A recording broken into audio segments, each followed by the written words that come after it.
Bismillahirrahmanirrahim. Assalamualaikum warahmatullahi wabarakatuh.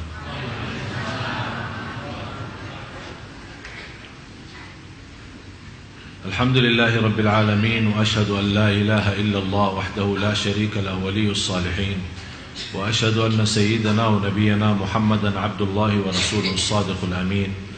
Allahumma salli wa sallim wa barik ala sayyidina Muhammad wa ala alihi wa sahbihi wa man tabi'ahum bi ihsanin ila yaumiddin. Subhanaka la ilma lana illa ma 'allamtana innaka antal alimul hakim.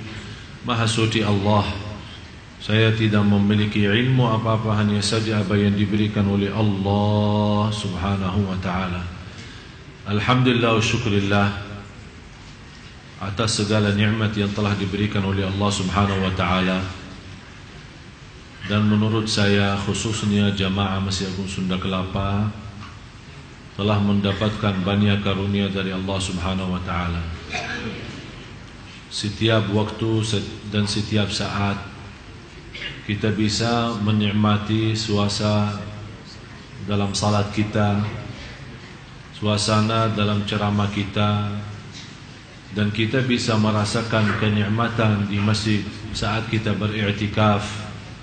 Dan mudah-mudahan semua amalan Bapak Ibu tidak ada yang sia-sia, dan mudah-mudahan semuanya menjadi mulia di sisi Allah subhanahu wa ta'ala. Dan saya yakin ini semua perjuangan Bapak Ibu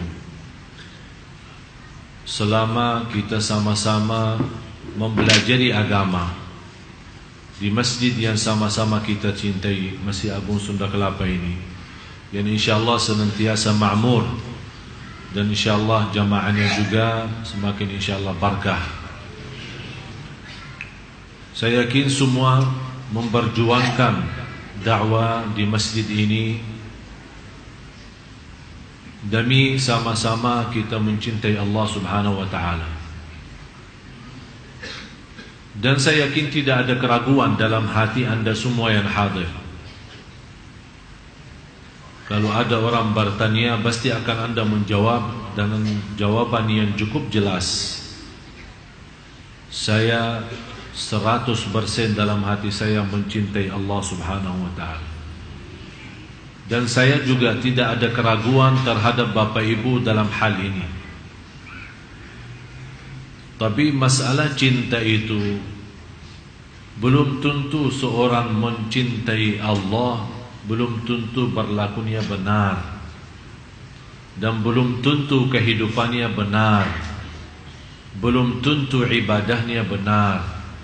Malah Rasulullah sallallahu alaihi wasallam bersabda, seorang hamba Allah 60 tahun salat, tapi selama 60 tahun tidak diterima salatnya. Ditanya oleh sahabat, ya Rasulullah, bagaimana bisa terjadi seorang 60 tahun tidak diterima salatnya? Kata Rasulullah sallallahu alaihi wasallam, li'annahu la yutimmu ruku'aha wala sujudaha, karena dia tidak berusaha maksimal untuk menyempurnakan rukuknya dan sujudnya.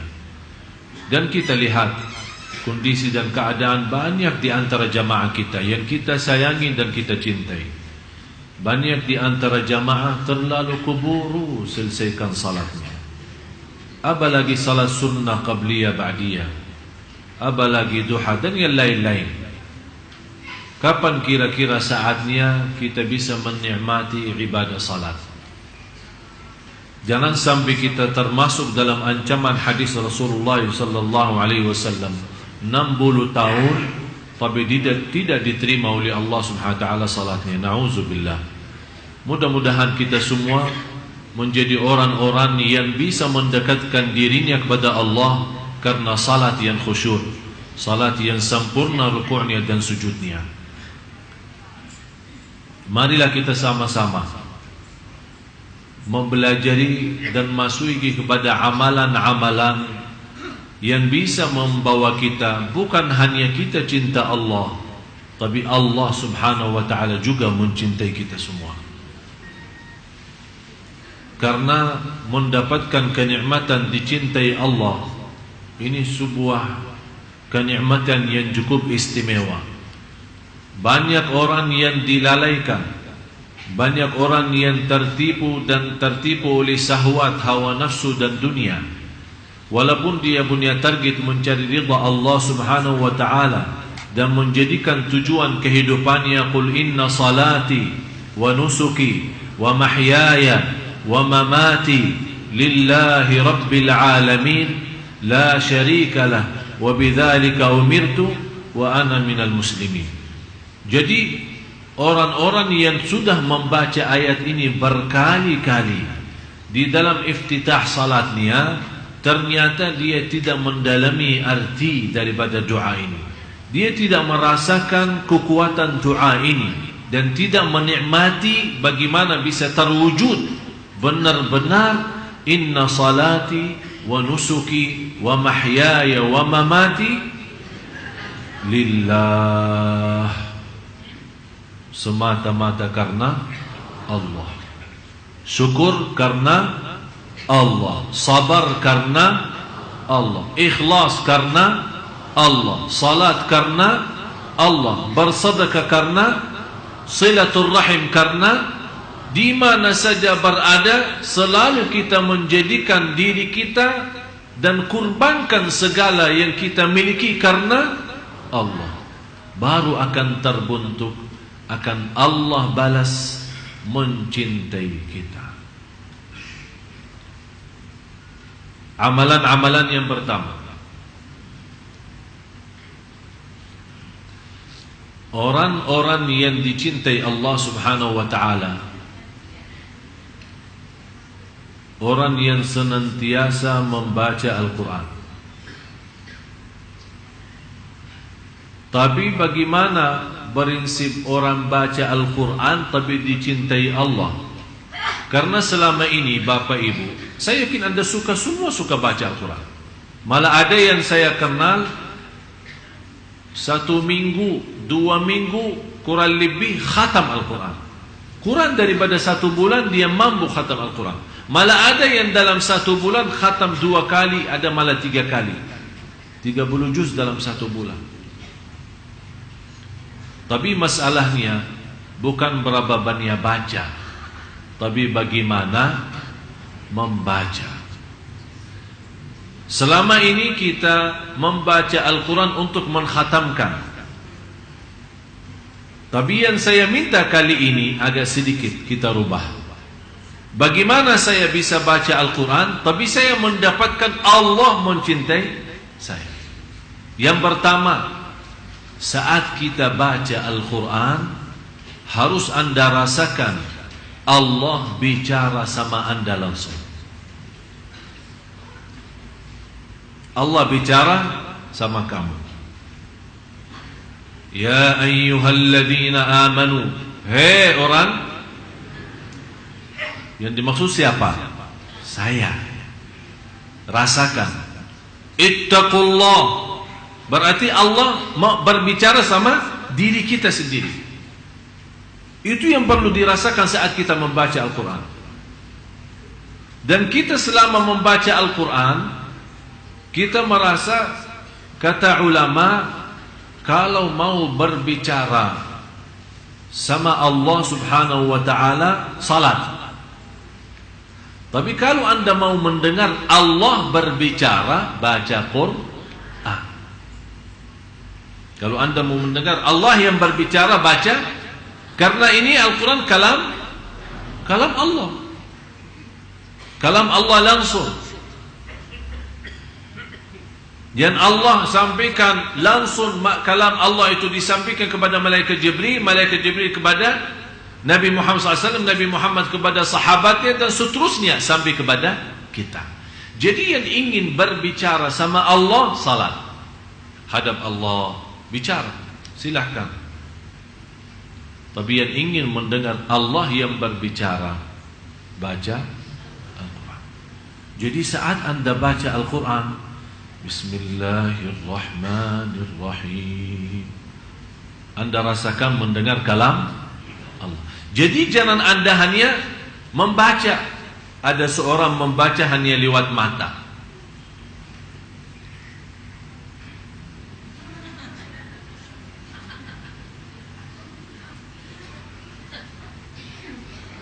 Tidak akan bisa rasa. Kenapa? Apa manfaatnya suara? Suara agar didengar oleh. Kenapa didengar oleh telinga sendiri? Kalau ada syaitan mengganggu kita, lari. Dia tidak bisa, karena ada suara keluar. Syaitan terganggu. Bukan syaitan yang mengganggu, malah dia yang terganggu. Berarti akan melarikan syaitan dari suara bacaan kita. Kalau sudah syaitan lari, berarti kita akan mampu fokus dan lebih nikmat bacaan kita. Yang kedua, saat kita mendengar sendiri bacaan kita, rasakan Allah yang lagi menyampaikan bacaan itu lewat telinga kita. Karena telinga itu salah satu makhluk Allah. Ada seorang punya telinga tapi tidak bisa mendengar. Ada orang punya mata tapi tidak bisa melihat. Jadi masalahnya bukan wujudnya mata atau wujudnya telinga, tapi masalahnya apakah dia berfungsi atau tidak, bisa menjadi berguna atau tidak. Bagaimana kita bisa mengaktifkan segala tubuh badan kita saat membaca? Begitu caranya. Yang pertama, Anda baca karena Allah lagi berbicara. Yang kedua, Anda membaca Al-Quran, semua berbicara itu yang dimaksud adalah diri kita.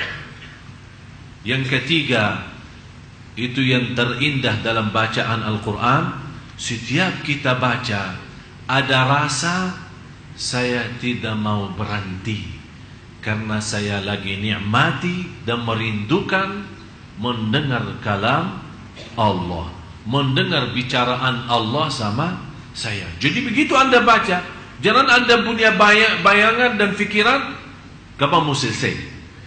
Malah justru yang Anda harus rasakan, saya tidak mau selesai, saya mau terus lazat, saya mau nikmat, karena Allah lagi bicara sama saya. Sudah faham 3 poin ini?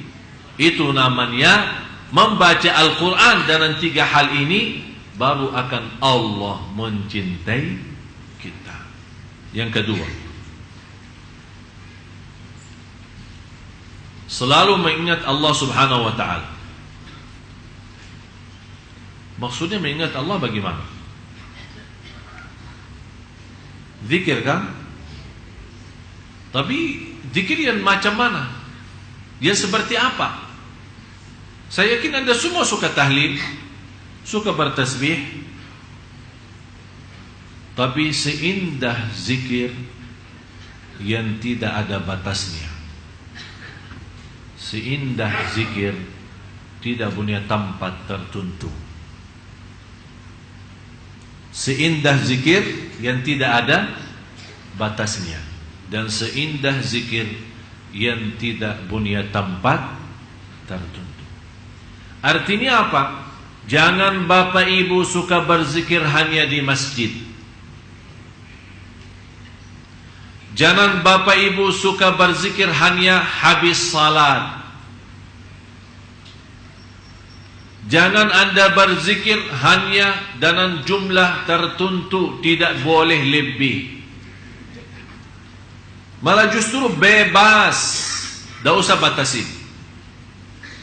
Ya ayyuhalladzina amanu uzkurullaha dzikran. Apa artinya katsira? Sebanyak-banyaknya. Kenapa kita disuruh berbanyak zikir? Supaya mengeluarkan diri dari golongan orang munafik. Ternyata orang munafik juga berzikir. Innal munafiqina yukhadi'una Allah wa huwa khadi'uhum wa idza qamu ila as-salati qamu kusala yura'una an-nasa wa la yadhkuruna Allah illa qalila. Mereka kalau diajak salat malas, terpaksa karena malu sama kawannya masuk masjid, bukan karena Allah tapi malu. Yura'unan nas, riya. Sifat yang ketiga, wala yadhkuruna Allah illa, ternyata mereka juga berzikir. Wala yadhkuruna, kata Allah, mereka tidak berzikir kecuali sedikit. Berarti mereka berzikir. Supaya kita selamat dari sifat orang munafik, berarti harus kita lawan mereka. Harus kita berbeda dengan mereka. Kalau mereka memang zikir tapi sedikit, saya mau berzikir tapi banyak. Coba bayangkan, saya pernah memberikan cara zikir, tapi selama 1 hari tidak boleh bicara dunia. Ingat kan? Tidak boleh bicara dunia. Subhanallah walhamdulillah wa la ilaha illallah wallahu akbar. Assalamualaikum, waalaikumsalam warahmatullahi wabarakatuh. Subhanallah walhamdulillah wa la. Mau kemana? Mau ke masjid. Subhanallah walhamdulillah wa la. Sudah makan belum? Subhanallah walhamdulillah. Jadi biasakan diri seperti itu. Tidak usah orang mendengar suara zikir kita, tapi kita mengaktifkan semua tubuh badan kita menjadi membawa cahaya zikrullah. Luar biasa indahnya zikir. Bapak Ibu, zikir itu termasuk salah satu amalan sederhana. Pahalanya di sisi Allah jauh lebih besar daripada haji, jauh lebih besar daripada salat sendiri. Karena inti daripada wujudnya salat, inti daripada wujudnya ibadah semua, inna salata tanha 'anil fahsya'i wal munkar wala dzikrullahi akbar. Zikir itu jauh lebih besar. Tafsiran ulama, zikir itu jauh lebih besar, maksudnya zikir itu jauh lebih besar daripada salat sendiri. Ada yang mentafsirkan wala zikrullahi akbar adalah zikir di dalam salat itu jauh lebih tinggi daripada salat sendiri. Karena memang kalau kita lihat salat kita memang semuanya mulai takbir sampai salam semuanya zikir. Baca Quran zikir, Allahu Akbar zikir, doa zikir, ruku' dalamnya zikir, sujud dalamnya zikir. Berarti semuanya tidak terlepas dari zikir. Orang yang berangkat haji buat apa? Ujung-ujungnya mengagungkan Allah, membesarkan Allah. Labbaik Allahumma labbaik, labbaik la syarika laka labbaik, innal hamda wan ni'mata laka wal mulk la syarika lak. Ini semua bunyinya apa? Zikir. Berarti ternyata zikir itu mengatasi semua ibadah. Malah pahalanya jauh lebih besar daripada jihad fi sabilillah. Sampai Rasulullah SAW menjelaskan di hadis yang sahih, ala unabbiukum bi afdali a'malikum wa azkaha 'inda malikikum wa khairul lakum min infaqidh dhahabi wal warq wa khairun min an takhruju lil jihadi fi liqa'i aduwikum fayadribu a'naqakum wa tadribu a'naqahum. Ya Allah, banjir sekali hadis ini. Apakah kalian mau tahu, saya memberikan amalan kepada kalian. Rasul ini berbicara sama sahabat. Saya akan memberikan amalan jauh lebih mulia di sisi Allah, jauh lebih baik daripada amalan yang lain, jauh lebih besar pahalanya daripada mensedekahkan emas dan perak dan mensedekahkan segala harta. Jauh lebih besar daripada menghadapi musuh saat perang. Mereka membunuh kita atau kita membunuh mereka. Kaget sahabat, ini jihad. Jihad lawan musuh. Apa saja amalan yang jauh lebih tinggi daripada itu semua? Rasul menjawab singkat saja, zikrullah. Zikir kepada Allah. Fadhkuruni, tanda-tanda kita mencintai Allah, banyak sebut Allah. Kalau kita berbanyak sebut Allah, berarti kita akan termasuk orang yang akan Allah sebutkan nama kita. Fadhkuruni. Kalau kita menunggu Allah juga Zikir kepada kita, bagaimana Allah zikir kepada kita? Kan fadhkuruni, zikir kepada Allah. Azkurkum, zikir Allah kepada kita. Apa zikir Allah kepada kita? Akan Allah selalu ingat kepada kita, apapun kebutuhan kita, apa keperluan kita, apa keinginan kita, apapun hajat kita, akan Allah selalu ingat dan mengabulkan doa kita. Bisa Bapak Ibu? Bisa, insya. Jangan insya Allah bisa. Bisa, insya. Azam, nawaitu, sungguh-sungguh. Hari ini libur. Coba, habis pulang dari sini, isi zikir. Dan coba subhanallah, saya kasih satu rahasia zikir sebelum kita lanjut yang ketiga. Saat Anda wudu, usahakan wudu sebelum salat kira-kira 10 atau 15 menit. Habis Anda wudu, kan ada tahiyatul masjid, atau kita di rumah sunnatul wudu kan, sambil menunggu azan nih, ada 10 menit atau 15 menit. HP-nya jauhkan. Ini sekarang kita punya masalah. Datang ke masjid bawa HP, i'tikaf bawa HP, imam bilang stau i'tadilu, masih bawa HP. Padahal imamnya sebelum Allahu Akbar. Bapak Ibu yang membawa HP, mohon non aktifkan, kalau tidak keberatan. Allah, astagfirullahaladzim. Imamnya aja belum selesai Allahu Akbar sudah bunyi, seolah-olah kita baru imam sudah sampai. Saya perhatiin kalau imam bilang istau i'tadilu agak cepat, istau dan dulu luruskan saf. Tapi begitu dia sebut soal HP, dia membawa bahasa yang halus. Bapak Ibu yang membawa HP, mohon non aktifkan. Tapi kalau istau i'tadilu, luruskan saf. Jadi cepat kalau istau i'tadilu. Begitu dia sebut kata HP, dia supaya kenapa? Kita mendengar. Apakah kita perlu menjadikan seorang imam seperti Umar bin Khattab?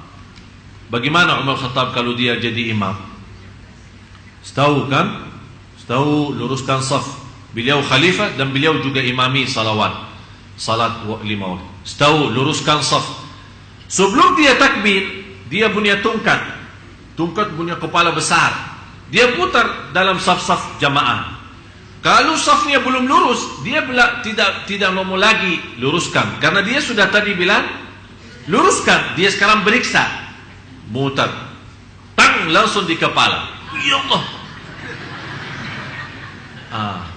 Habis itu yang sudah cukup lalai, begitu kata Amirul Mukminin, istau i'tadilu, dia sudah rasa sakitnya duluan. Padahal Amirul Mukminin belum meriksa safnya, hanya istau i'tadilu, dia sudah megang kepala duluan. Berarti sudah tahu. Apakah kira-kira perlu begini ya? Nanti saya minta sama pengurus satu tongkat di sini, supaya setiap ini mutar-mutarlah sebelum kita takbir. Jadi jamaah sekalian, inilah namanya. Begitu Anda wudu sebelum azan 10 menit atau 15 menit, tinggalin semua dunia, HP semua tinggalin, terus isi zikrullah. Subhanallah, kalau kita bisa seperti ini, saya yakin salat kita jauh akan lebih baik. Karena kenapa zikir sebelum salat itu? Karena dia memberikan persiapan batin, bersih semua, HP jauh semua bersih. Jadi fikiran zikir. Yang dimegang tangannya boleh tasbih atau pakai jari sendiri, terus zikir. Begitu sudah masuk Allahu Akbar, ikuti dengan suara azan, dan habis azan angkat tangan berdoa. Subhanallah, indah. Belum ikamat, belum kita selesai sunnah qabliyah, kita sudah siap batin dengan cahaya zikir. Begitu masuk salat, waktu wajib kita, ternyata nikmat salat. Tolong amalan ini yang saya baru saja sampaikan, pertama kali saya sampaikan cara ini, saya mohon dipraktis dan diamalkan. Anda sendiri akan merasa, oh ternyata betul. Yang ketiga,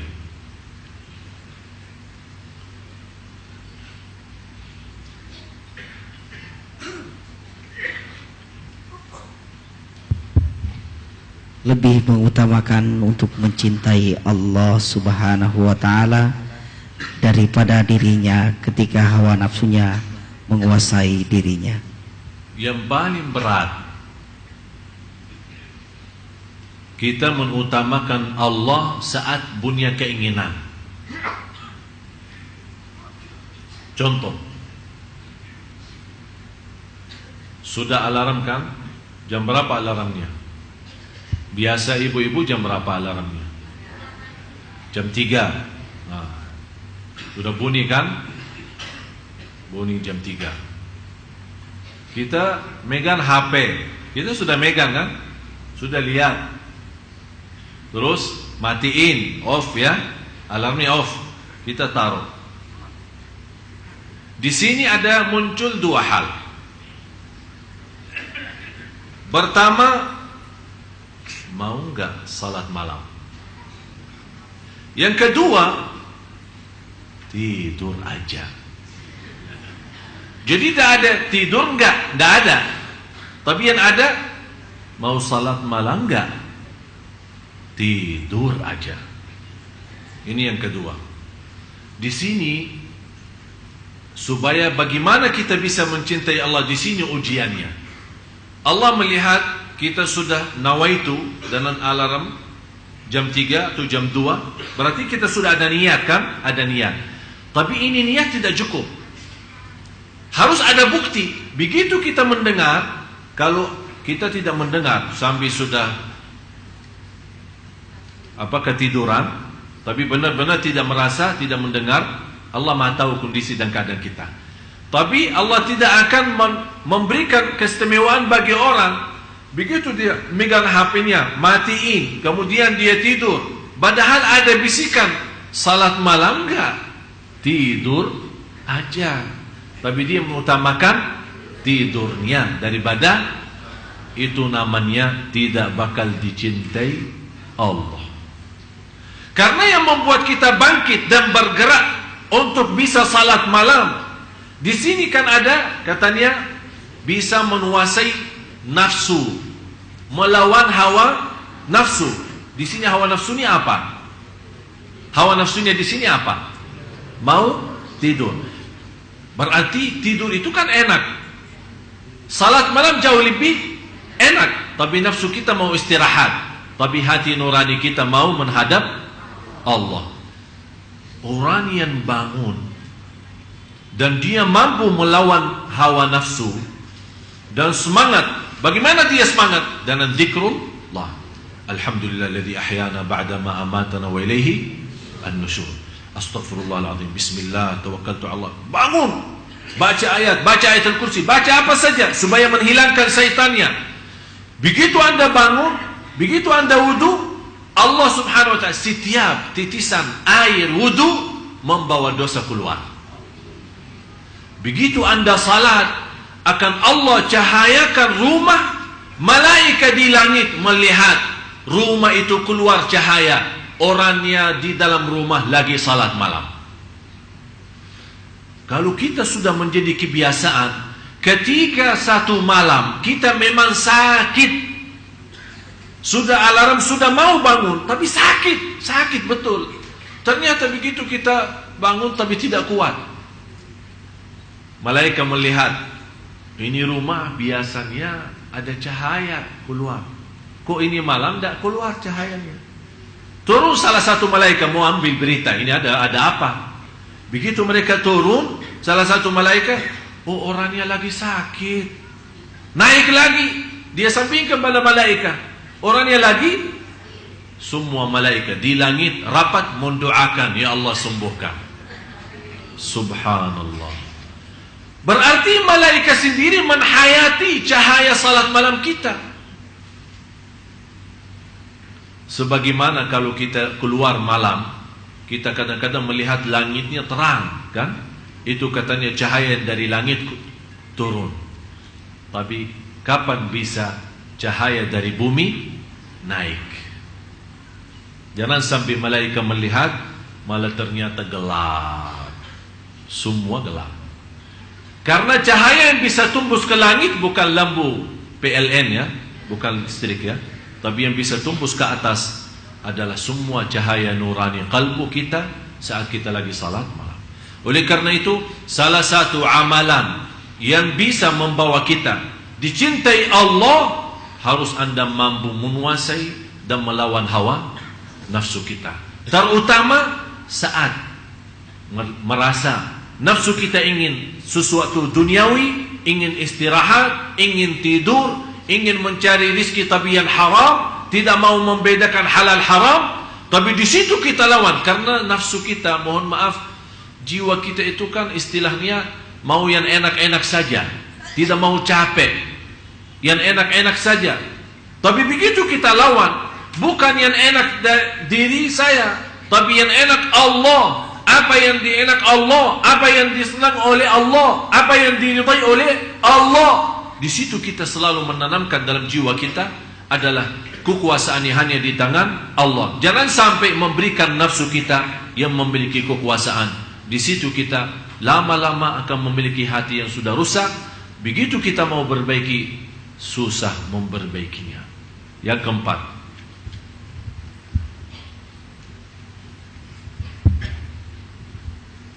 memahami dan mendalami dengan hati tentang nama dan sifat-sifat Allah. Allahu Akbar. Rata-rata jamaah kita sudah hafal Asmaul Husna. Hafal enggak? Hafal. Bisa rasakan artinya enggak? Hah? Rasulullah sallallahu alaihi wasallam bersabda di hadis yang sahih, "Inna lillahi 99 isma, man ahsaha dakhala al-jannah." Allah mempunyai 99 nama.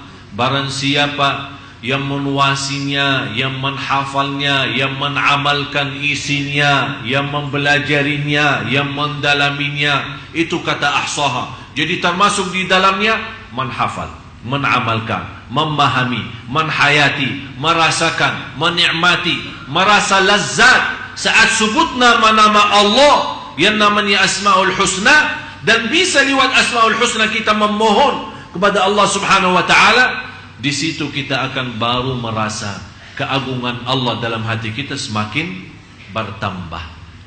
Sayang kita sama Allah semakin tinggi, cinta kita semakin mulia. Begitu juga saat kita berdoa kepada Allah lewat Asmaul Husna, perhatiin, Ar-Rahman irhamni, Razzaq urzuqni, Ghaffar irfirli. Jadi kita saat kita saking sudah memahami, jangan Anda berkata, Ya Rahman urzuqni. Oh, Ya Rahman urzuqni, Ya Razzaq urzuqni, Ya Karim muliakan, Ya Ghafur ampuni, Ya Rahman rahmati. Jadi Anda sudah memiliki pemahaman Asmaul Husna sampai Anda bisa meminta dengan Asmaul Husna sesuai arti dan makna. Faham Bapak Ibu? Itu namanya. Barang siapa yang mampu menghafal, memahami, menhayati, dan sampai dia bisa berdoa kepada Allah lewat Asmaul Husna, kata Rasulullah dijanjikan akan masuk surga Allah Subhanahu wa ta'ala. Jadi mulai dari hari ini, kalau kita baca Asmaul Husna, lebih baik setiap hari kita bawa satu nama, tapi kita bisa mengerti apa isinya dan apa dalamnya. Faham Bapak Ibu? Yang kelima, kepasrahan hati di hadapan Allah Subhanahu wa ta'ala. Bagaimana pasrah hati? Maksudnya keluarin hati dari dada kita terus kasih ke Allah. Apa itu pasrah hati? Hah? Intinya begini, dalam ibadah, dalam mencari rezeki, saat kita makan, saat kita tidur, saat kita jalan menuju ke masjid, saat kita berjalan mencari nafkah, saat kita di mana saja berada, hati kita selalu merasa tidak punya upaya dan tidak punya daya untuk melaksanakan sesuatu kecuali dengan Allah. Terwujud benar-benar la haula wala quwata illa billah. Dan pasrah yang tertinggi adalah pasrah kalbu. Istilah lain, tawakal yang tertinggi tawakal kalbu. Maksudnya apa tawakal kalbu? Saat kita keluar rumah, doanya apa? Bismillah, tawakkaltu ala Allah, la haula wala quwata illa billah. Ini ucapan cukup tinggi, ucapan cukup sempurna. Tinggal apa? Ucapan lidah sudah baik, tinggal hati. Jangan sampai pas kita keluar rumah, Bismillah, tawakkaltu ala Allah, la haula wala quwata illa billah, tapi di dalam hati masih merasa, alhamdulillah saya sehat, masih muda, saya bisa berlaku sesuatu. Ini bicara sama siapa? Sama hati. Yang seharusnya memantapkan ucapan ini, Bismillah, tawakkaltu ala Allah, la haula wala quwata illa billah, bukan hanya lidah yang mengucapkan, tapi hati juga ikut mengucapkannya. Pasrah total lahir batin, Allah segalanya, kun fayakun. Begitu Anda keluar membawa doa keluar rumah, Anda merasa, ya Allah, memang saya sudah berikhtiar berdoa, tapi segalanya di tangan-Mu ya Allah. Pasrah. Dengan yakin, saya kemana saja pergi, akan Allah menjadikan hati saya hari ini buas. Buas iman, mendapat rezeki dan kecukupan, dan senantiasa diterima segala amal dan perjuangan. Yang keenam, melihat kebaikan dan nikmatnya baik yang lahir maupun yang batin. Salah satu yang bisa Anda mendapatkan dicintai Allah, harus Anda selalu mengingat nikmat Allah. Fikirkan nikmat-nikmat Allah kepada kita. Wa amma bi ni'mati rabbika fahaddits. Yang kita selalu lupa,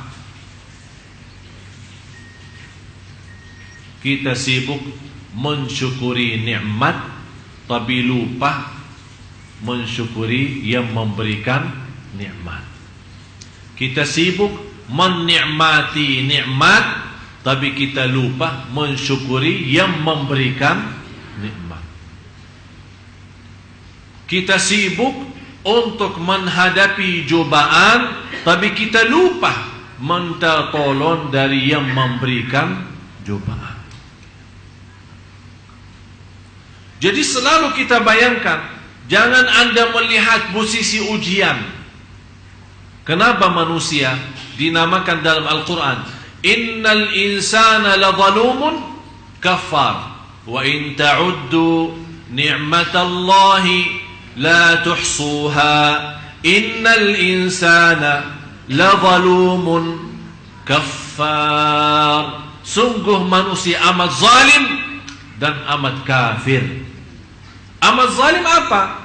Dia menggunakan nikmat yang telah diberikan oleh Allah yang tidak mampu dihitung.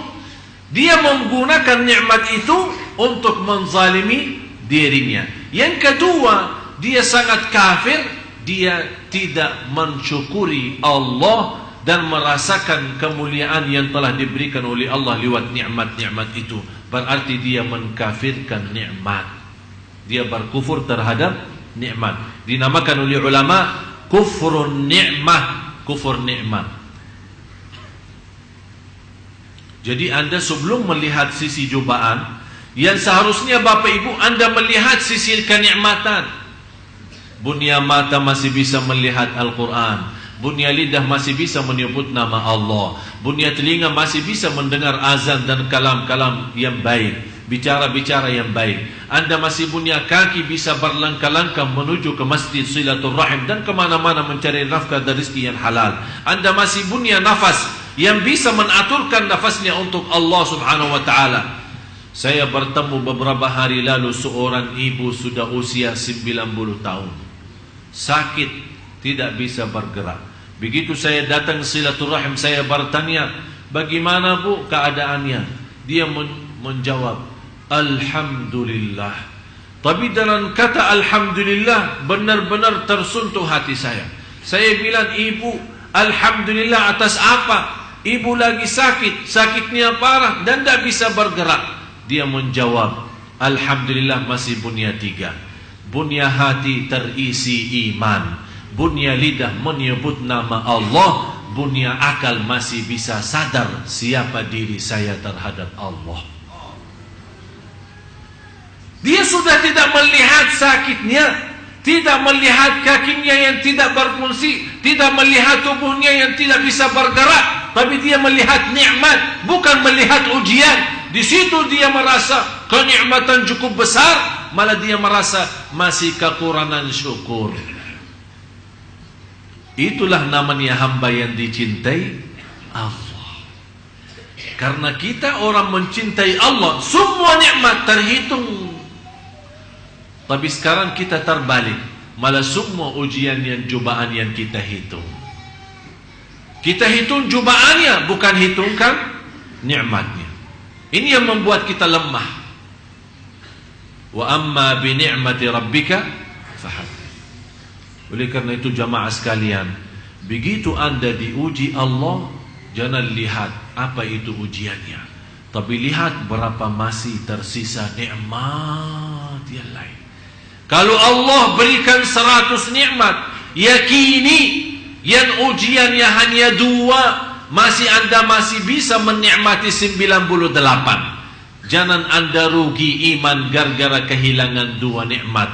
Akhirnya mendapatkan cobaan yang jauh lebih besar adalah kehilangan iman dan kehilangan syukur. Tidak usah pikirin sebagaimana ibu yang tadi. Dia sudah tidak melihat sisi sakitnya dan tidak melihat umurnya dan tidak melihat dia tidak bisa bergerak. Tapi dia masih bisa merasakan iman, yang kalbu yang terisi iman.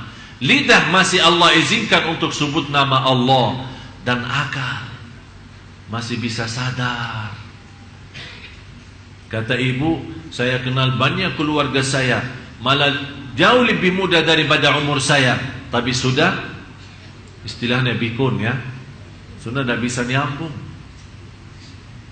Tapi dia masih bisa, begitu dengar azan, dia bisa berfikir, oh ini salat, ini waktu salat, ini waktu Quran, ini waktu zikir, ini nikmat besar. Begitu dia merasa nikmat seperti ini, walaupun dia merasa hanya memiliki 3 dibanding ujian, ternyata 3 itu jauh lebih besar, memberikan keringanan menghadapi cobaan dan ujian. Oleh karena itu Bapak Ibu, salah satu yang memberikan energi dan kekuatan menghadapi cobaan dan ujian, jangan lihat ujiannya, tapi lihat kenikmatan nikmat-nikmat yang masih ada. Jangan sampai Allah cabutkan nikmat itu, malah bertambah kita rugi dunia dan rugi akhirat. Na'udzubillah. Yang ketujuh,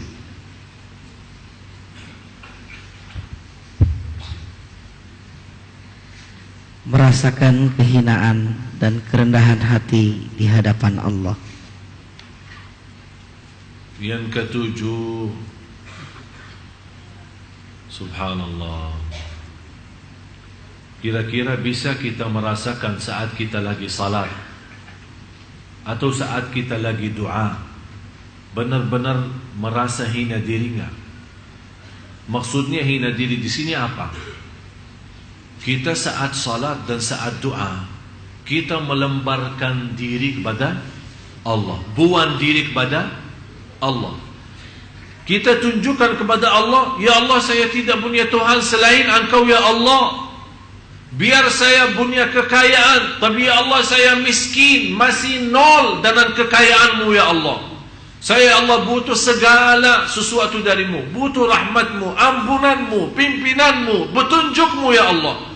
Kita selalu saat doa dan saat salat merasakan kita hamba yang terhina, yang tidak bisa apa-apa, yang tidak punya arti, yang tidak punya nilai, karena semuanya hanya Allah, milik Allah, kembali pada Allah, inna lillah wa inna ilaihi raji'un. Apalagi saat kita salat, ternyata ada hikmahnya, disuruh berdiri kemudian tunduk kepala ke bawah. Jangan salat seperti orang sombong, malah matanya ke atas. Ya seolah-olah Allahu Akbar, dia bicara sama Allah, mau apa? Dia tidak berkata mau apa, tapi sikap salatnya seperti itu.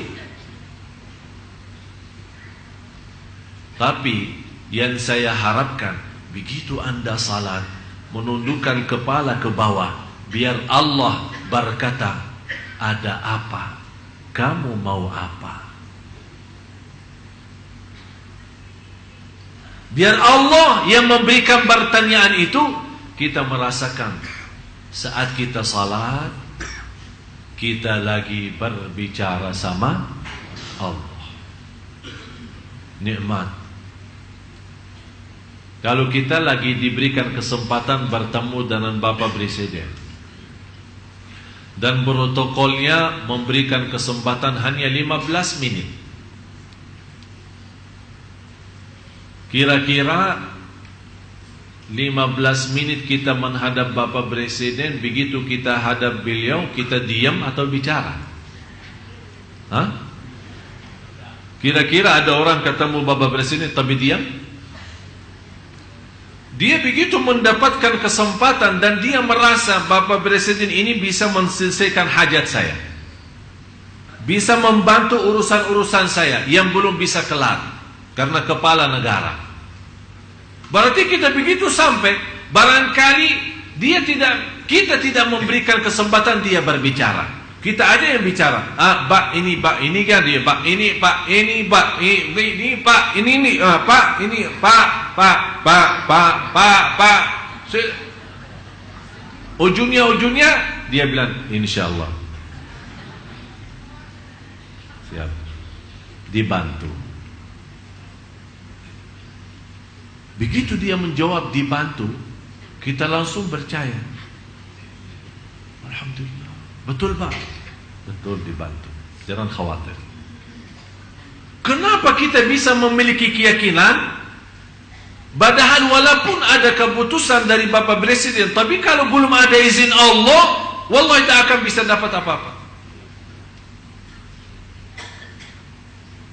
Dan saya mendapatkan pelajaran dari warga negara Indonesia. Tak pernah terbayang dan tidak pernah nyangka bisa dapat warga negara Indonesia. Malah ada orang yang menawarkan ke saya, Syekh sanggup gak bayar 100 juta? Insya Allah dalam 10 hari saya keluarkan KTP Indonesia. Minta 100 juta. Besok datang masih tawar-tawaran sampai 50. Akhirnya dikasih diskon katanya 20 juta. Kelar, tapi agak lama kalau 20 juta. Berapa? Barangkali 3 bulan, 9 bulan. Pokoknya dapat. Saya bilang, saya berserah kepada Allah. Kalau Allah izinkan saya dapat, saya yakin tanpa proses akan Allah datangkan warga negara itu. Subhanallah, tiba-tiba tidak lama saya diberikan, dapat terima telepon, diundang untuk memberikan ceramah. Bapak Presiden hadir, Wakil Presiden, dan semua para pejabat-pejabat, menteri-menteri, termasuk duta-duta tamu negara. Begitu saya sampaikan ceramah, malah Bapak Presiden sendiri panggil. Ente dari mana? Ana dari Madinah. Kok bisa bahasa Indonesia? Ya Alhamdulillah. Saya bilang, kalau soal bisa, saya tidak bisa. Tapi Allah yang maha bisa. Allah yang berikan semua. Sampai kata beliau, kalau saya tutupi mata mendengar ceramah ente, saya tidak nyangka ini orang dari Madinah. Terima kasih Pak. Langsung dia berkata begini, bahasa persis. Mau enggak warga negara Indonesia? Saya langsung ingat yang nawarin 100 juta.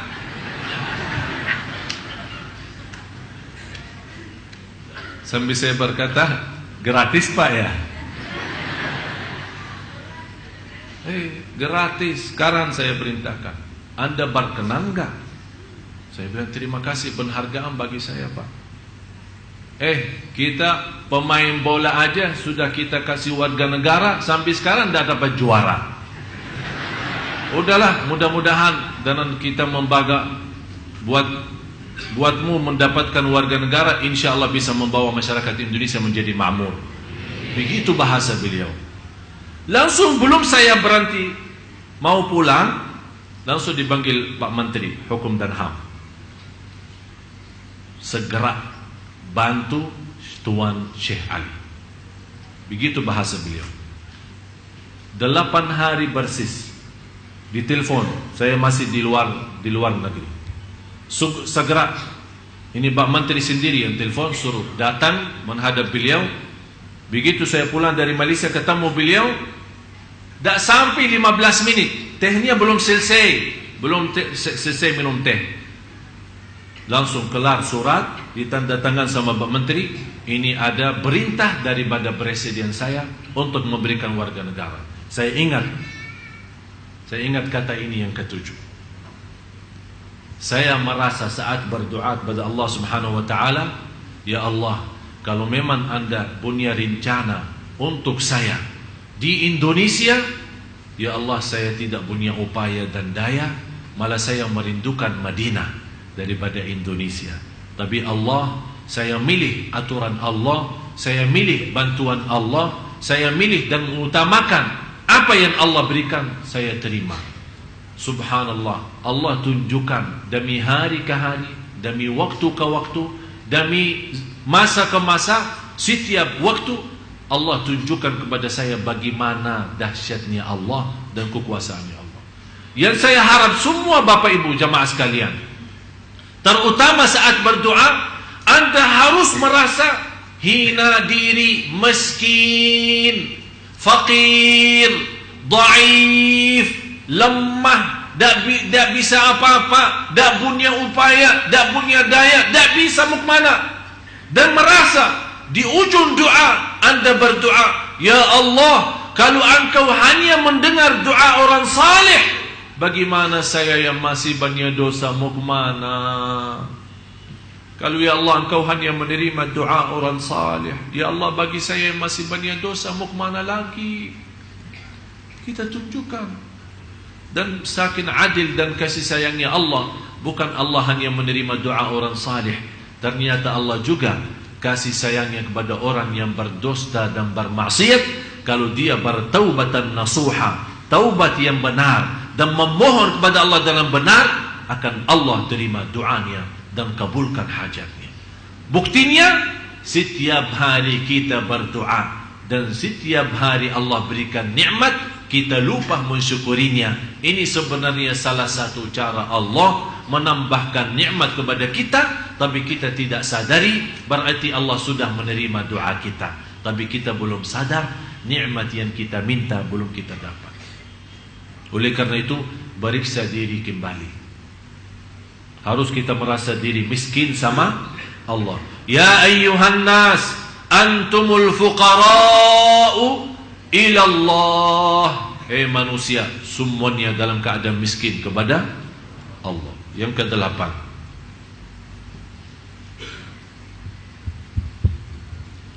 beribadah kepada Allah Subhanahu wa ta'ala pada waktu sepertiga malam terakhir, untuk bermunajat kepadanya, membaca Al-Quran, merenung dengan hati, serta mempelajari adab dalam beribadah di hadapan Allah.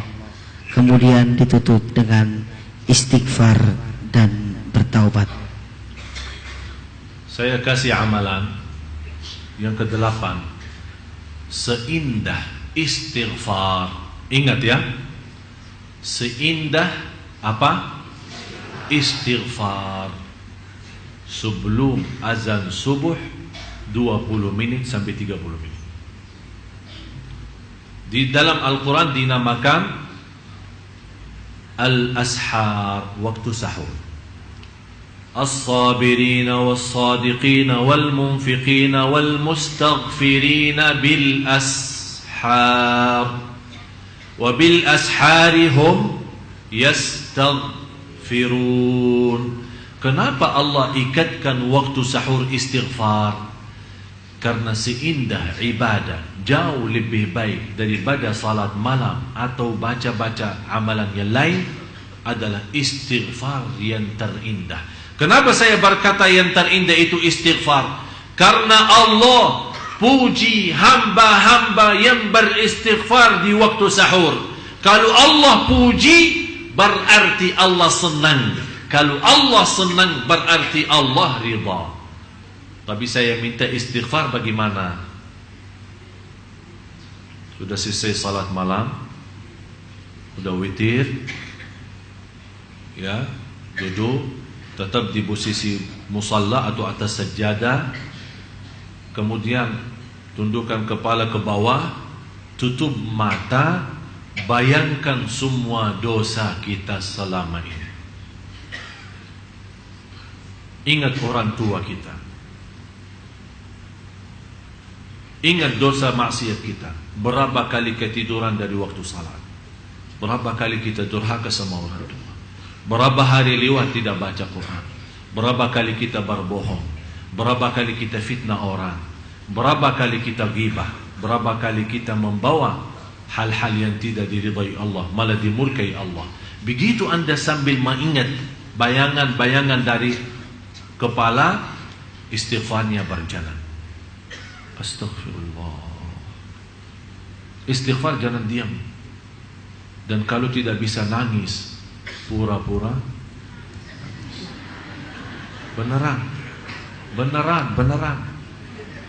Yang awalnya pura-pura lama akan jadi beneran. Jadi begitu anda merasa, ada orang menceritakan ke saya, Ustaz, saya ingin nangis tapi tidak bisa-bisa. Ingin nangis, tidak keluar.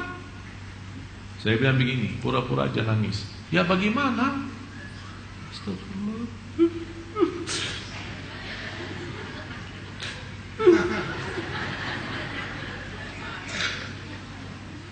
Belum keluar air mata,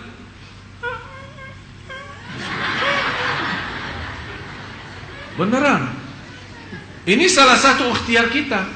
Karena kenapa kita berusaha mau keluarin air mata? Karena air mata itu adalah obat sikat kalbu. Tahu kalau baju lagi, kadang-kadang kalau masukin mesin cuci tidak bersih kan? Apa yang diperlukan? Ini kalbu ini perlu. Apa itu? Air mata obatnya. Air mata. Bisa enggak? Bisa, insya. Demi Allah jamaah sekalian, kalau anda bisa merasakan keindahan seperti ini, demi Allah tidak perlu lama istighfar. Hanya 10 kali saja, oh, sudah nangisnya minta ampun. Sudah nangisnya minta ampun. Sampai ada satu saat akan bengkak mata, saking nangis. Malah mau berhenti nangis tidak bisa. Kalau anda sudah bisa sampai ke martabat itu, sampai anda mau berhenti nangis tidak bisa, berarti sudah anda tersuntuh dicintai Allah. La ilaha illallah. Mau saya ajak anda nangis? Mau nangis ya? Beneran? Ya nanti kita doa. Yang ke-9, berkumpul bersama dengan orang-orang yang mencintai Allah Subhanahu wa ta'ala secara jujur, memetik perkataan-perkataan yang baik dari mereka, serta tidak berbicara kecuali meyakini adanya kebaikan ketika berbicara, yang diketahui akan menambah kebaikan keadaanmu dan bermanfaat untuk orang lain.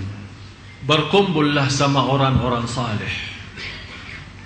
Bapak ibu semua yang hadir, terutama ibu-ibu. Jangan sampai di antara ibu-ibu dan bapak-bapak tidak punya kawan orang saleh.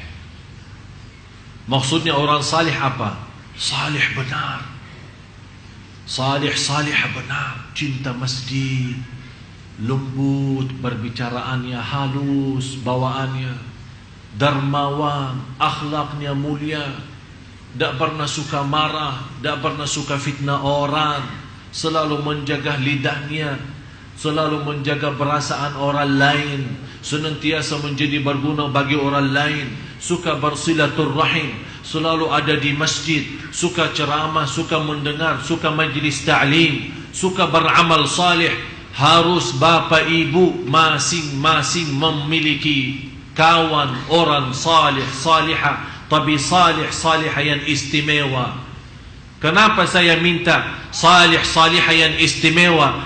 Nanti kata ulama, kalau orang salih itu masuk dalam surga dan dia kenal kita baik, begitu dia duduk di dalam surga berkumpul dengan orang salih yang lain, karena kita dekat sama beliau, dia ingat kita waktu berkumpul sama kita di dunia. Dia bertanya, ya Allah, ini kawan saya, mana dia ya Allah? Kata Allah, kawanmu lagi disiksa di neraka. Kata orang salih, ya Allah, mohon maaf, saya tidak akan bisa puas menikmati surga kecuali dengan kawan saya itu. Allah terima syafaatnya orang salih itu dan membawa orang yang dosa dari neraka masuk surga. Ternyata ada guna bagi orang salih nanti di hari kiamat. Bapak ibu, jangan di antara kita tidak punya kawan orang salih banget. Itulah perjuangan kami mendatangkan imam-imam, ulama yang membawa bacaan yang indah, mengimami kita. Kenapa? Kenapa saya menjaga perjuangan itu? Demi Allah, bukan hanya untuk bapak ibu saja, tapi saya punya keinginan yang tertinggi lagi. Ya Allah, kalau memang saya terhitung sebagai orang yang masuk neraka, mudah-mudahan dengan kawan-kawan yang saleh yang saya bawa ke Sunda Kelapa, mereka bisa membawa syafaat bagi saya nanti di hari kiamat. Cuba usahakan semua yang hadir, jangan sampai tidak punya kawan saleh. Siapa itu? Para habaib, habib-habib, kiai, ulama, ustaz, imam, muazzin, tetangga kita, orang yang suka di masjid. Kita perhatiin siapa di antara jamaah yang rajin di masjid.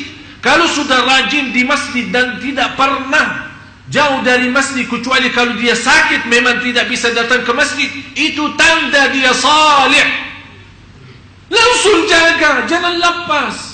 Datang ke dia, dekat sama dia, minta doanya, salaman, kenalkan diri anda, sebutkan nama, supaya besok dia nanti dalam surga, kalau dia merasa kehilangan kita, dia bisa ingat, ya Allah, ada fulan bin fulan, kawan saya di dunia, yang selalu namparin saya, yang selalu kenalkan nama dirinya ke saya.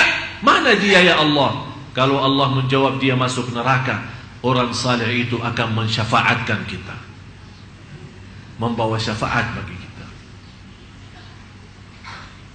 Semua yang hadir, Allah saksi. Ya Allah, Engkau maha saksi. Di antara jamaah yang hadir, Engkau ya Allah merahasiakan di antara jamaah ada hamba-Mu yang salih-salih.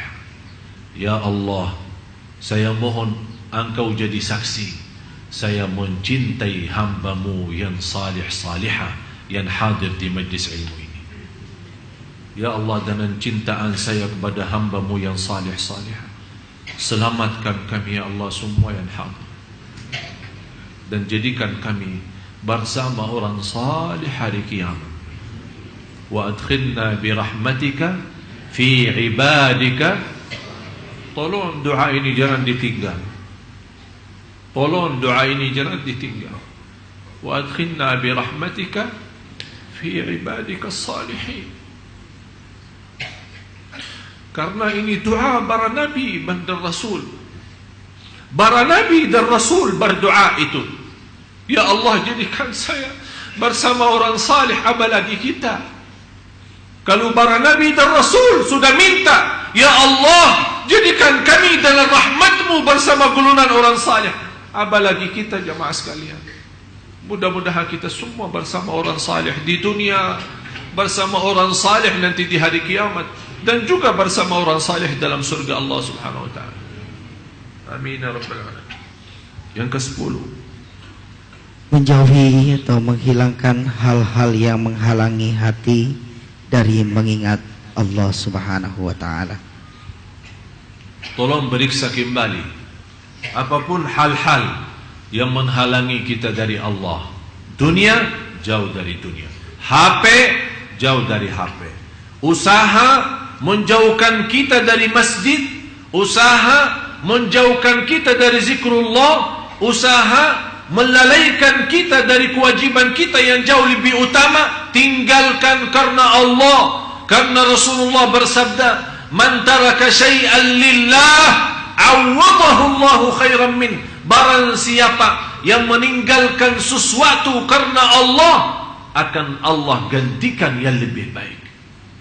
Jangan sampai kita menjadi orang alhaakumut takatsur, dilalaikan oleh kebanggaan, kekayaan, harta, dunia, kesibukan. Lalai, kapan sadar? Hatta zurtumul maqabir. Tapi kalau sudah zurtumul maqabir, artinya sudah masuk dalam maqabir, sudah masuk dunia kubur. Apa arti sadar saatnya? Tidak ada arti. Jangan sampai kita menjadi orang yang masuk dalam golongan alhaakumut takatsur. Karena di ujung alhaakumut takatsur, thumma latus'alunna yawma idzin 'anil na'im. Rasulullah sallallahu alaihi wasallam ketika satu saat berduduk sama Sayyidina Abu Bakar, sahabat-sahabat yang lain, ada Sayyidina Uthman radhiyallahu an, Rasulullah SAW makan dan minum. Begitu dibawakan minum air itu agak dingin, apalagi musim panasnya Madinah. Begitu Rasulullah minum air yang dingin di musim panas, merasa enak bangetnya, enak, sejuk. Karena suasana panas, tapi jus itu atau minuman itu atau air itu benar-benar membuat kita enak banget, sejuk, terasa nikmat. Begitu Rasul habis minum air, nangis sallallahu alaihi wasallam. Sahabat, ya Rasulullah, kenapa nangis? Apakah air itu ada masalah? Kata Rasulullah, akan Allah tanyakan kita terhadap nikmat air dingin itu di musim panas. Apakah sudah syukur atau belum? Thumma latus'alunna yawma idzin 'anil na'im. Itu yang akan ditanyakan oleh Allah. Coba periksa di rumah kita, macam-macam makanan sampai kita bingung mau bawa kemana, akan ditanyakan oleh Allah. Minuman apa lagi? Begitu anda menikmati minum jus atau minuman yang lain, tolong ingat, thumma latus'alunna yawma idzin 'anil na'im. Ini alhaakumut takatsur, salah satu surah yang membuat Rasulullah nangis. Mari sama-sama kita berdoa.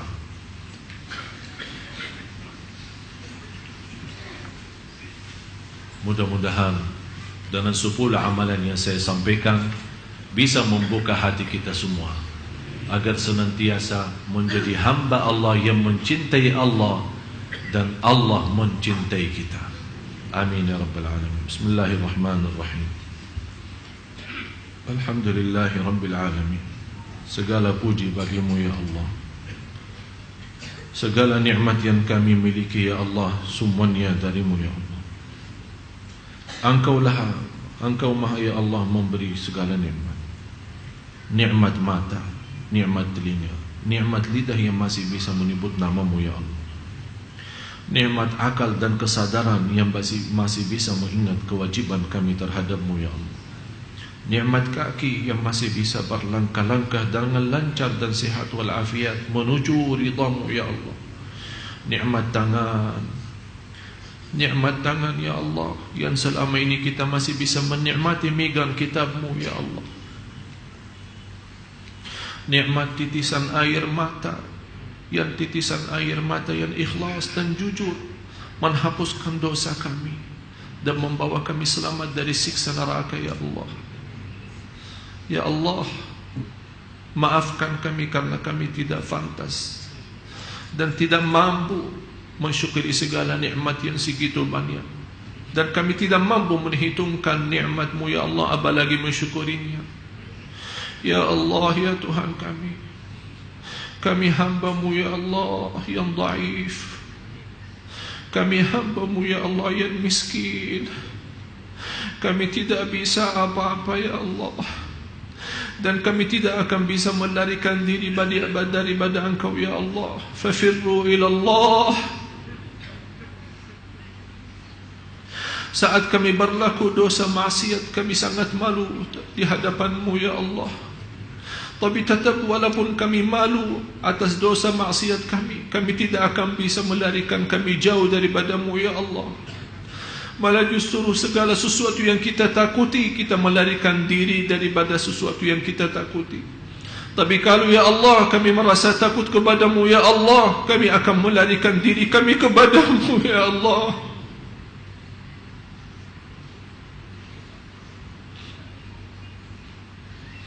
Segala sesuatu yang kita takuti, kita berusaha melarikan diri daripada sesuatu itu.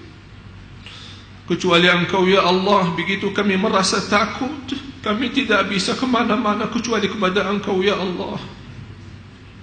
Ya Allah, kami datang kepada-Mu ya Allah dalam penuh harapan, dengan hati yang terisi iman dan taqwa, dengan kekhusyuan dan kerindahan, dengan kemiskinan dan kehinaan. Ya Allah, kami datang kepada Engkau ya Allah membawa segala dosa maksiat, membawa dosa besar dan dosa kecil, tapi kami sangat mengharapkan ampunan-Mu ya Allah. Walaupun dosa maksiat kami segitu banyak, tapi rahmat-Mu ya Allah jauh lebih banyak dan jauh lebih besar bagi kami ya Allah. Rahmatilah kami, rahmatilah kami. Kalau Engkau tidak merahmati kami akan menjadi orang yang merugi dunia akhirat. Rabbana zalamna anfusana wa in lam taghfir lana wa tarhamna lanakunanna minal khasirin. Ya Allah, Engkau maha melihat, maha mendengar semua yang hadir. Bapa Ibu sangat memohon ampunan-Mu ya Allah. Ya Allah, aku mohon dengan nama-Mu yang agung dan mulia untuk semua yang hadir keluar dari Masjid Sunda Kelapa ini di pagi hari ini. Sudah dihapus segala dosanya ya Allah, disucikan hatinya ya Allah, dibersihkan jiwanya ya Allah, diterima segala amal ibadahnya ya Allah. Aku mohon ya Allah, tidak ada di antara Bapak Ibu yang kecewa saat ini ya Allah. Malah ya Allah kami harap, ya Allah saya mengharapkan ya Allah untuk semua jamaah pulang masing-masing ke rumahnya membawa ridha-Mu ya Allah.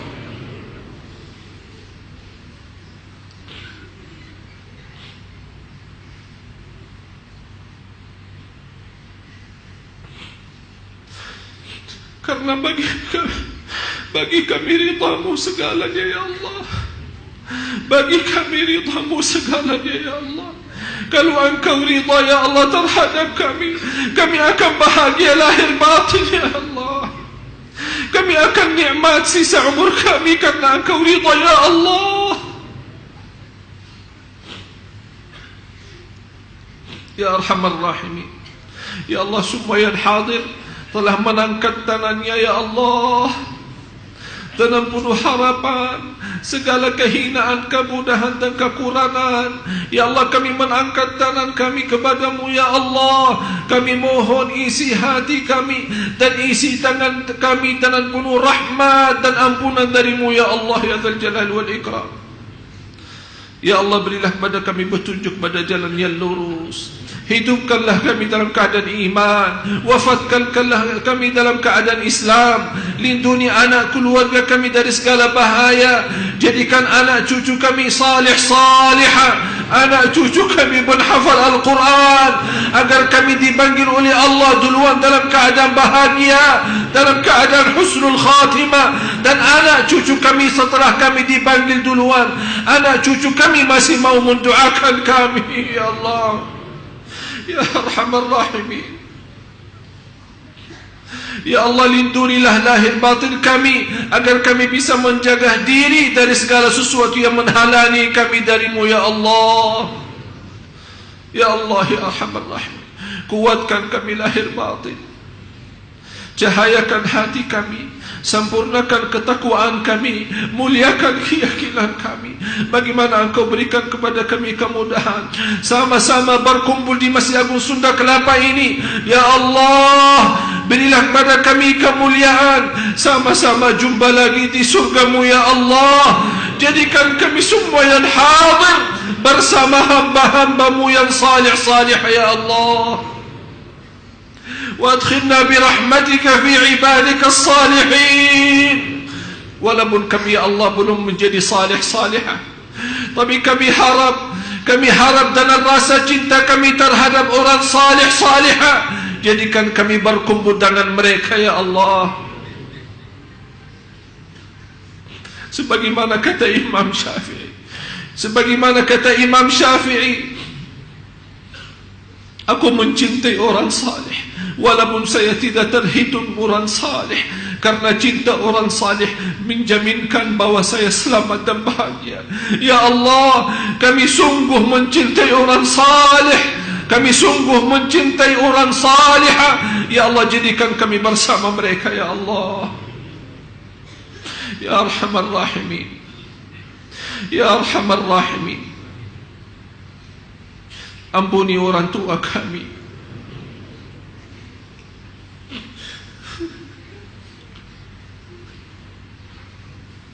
orang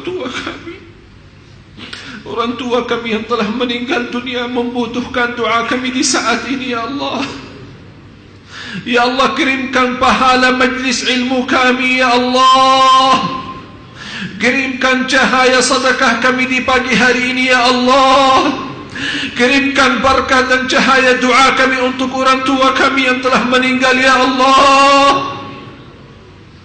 Ya Arhamar Rahimin, Ya Allah, kami tidak mampu membalas dan tidak akan mampu membalas kebaikan kedua orang tua kami. Kami serahkan kepada Engkau. Ya Allah, menjadikan orang tua kami mulia di sisi dunia akhirat.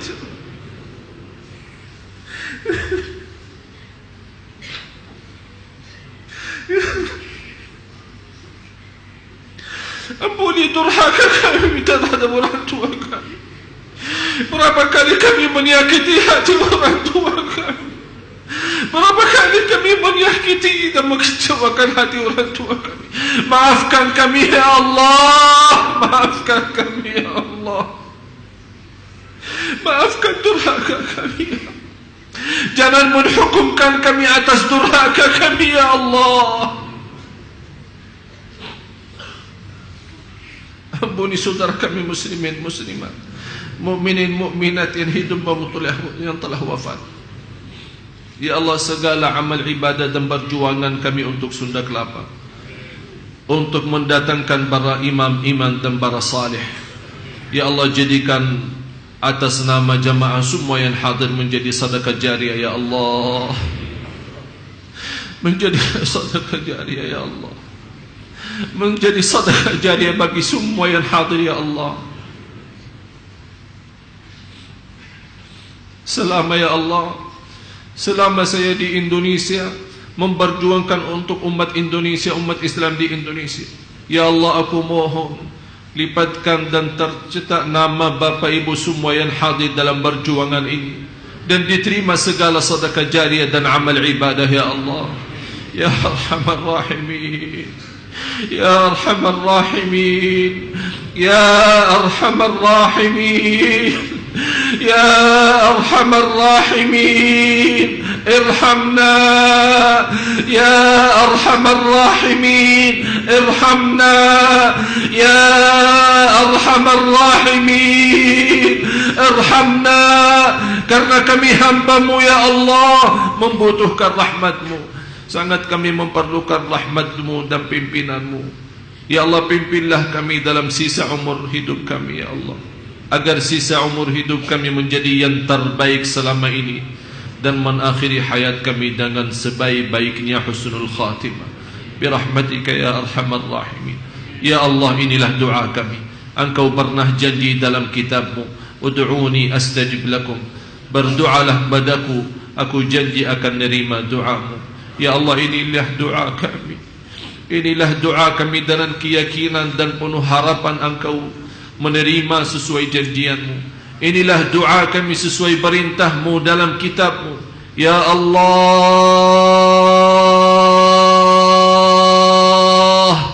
Ya Allah, Ya Allah, terimalah doa permohonan kami sesuai janjian-Mu dalam kitab-Mu. Innaka la tukhliful mi'ad, sungguh Engkau tidak pernah mengingkari janjinya. Rabbana taqabbal minna innaka antas samiul alim wa tub alaina innaka antat tawwabur rahim. Rabbana atina fid dunya hasanah wa fil akhirati hasanah wa qina adzaban nar. Wa sallallahu ala sayyidina wa nabiyyina Muhammad wa ala alihi wa sahbihi wa baraka wa sallam. Subhana rabbika rabbil izzati amma yasifun wa salamun ala al mursalin walhamdulillahi rabbil alamin. Terima kasih Bapak Ibu.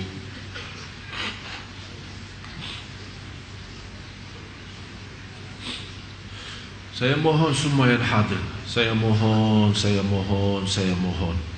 semua yang hadir, tolong kalau lagi sendirian, lagi salat malam atau lagi habis baca Al-Quran dan mengangkat tangannya sendiri berdoa, saya mohon dengan segala hormat, tolong doakan saya. Saya mohon dengan segala hormat, tolong jaga amanat ini, doakan saya supaya Allah tetap kuatkan saya lahir batin. Saya dari kemarin tidak sempat 10 menit saja istirahat, tidak sempat. Dari kemarin full, layani tamu, layani ini, layani itu. Ini semuanya insyaAllah lillahi ta'ala dan kemudian untuk Bapak Ibu. Oleh karena itu tolong doakan saya supaya tetap sihat walafiat dan tetap istiqamah atas iman Islam dan tetap bisa memiliki kekuatan berjuang untuk umat Islam di Indonesia, agar Indonesia masa depan insyaAllah akan jadi lebih baik. Mohon maaf kurang lebihnya. Wabillahi taufiq wal hidayah. Akhirul kalam, sama-sama subhanakallahumma wa bihamdik ashhadu an la ilaha illa anta astaghfiruka wa atubu ilaik. Wassalamu alaikum warahmatullahi wabarakatuh. Waalaikumsalam warahmatullahi wabarakatuh.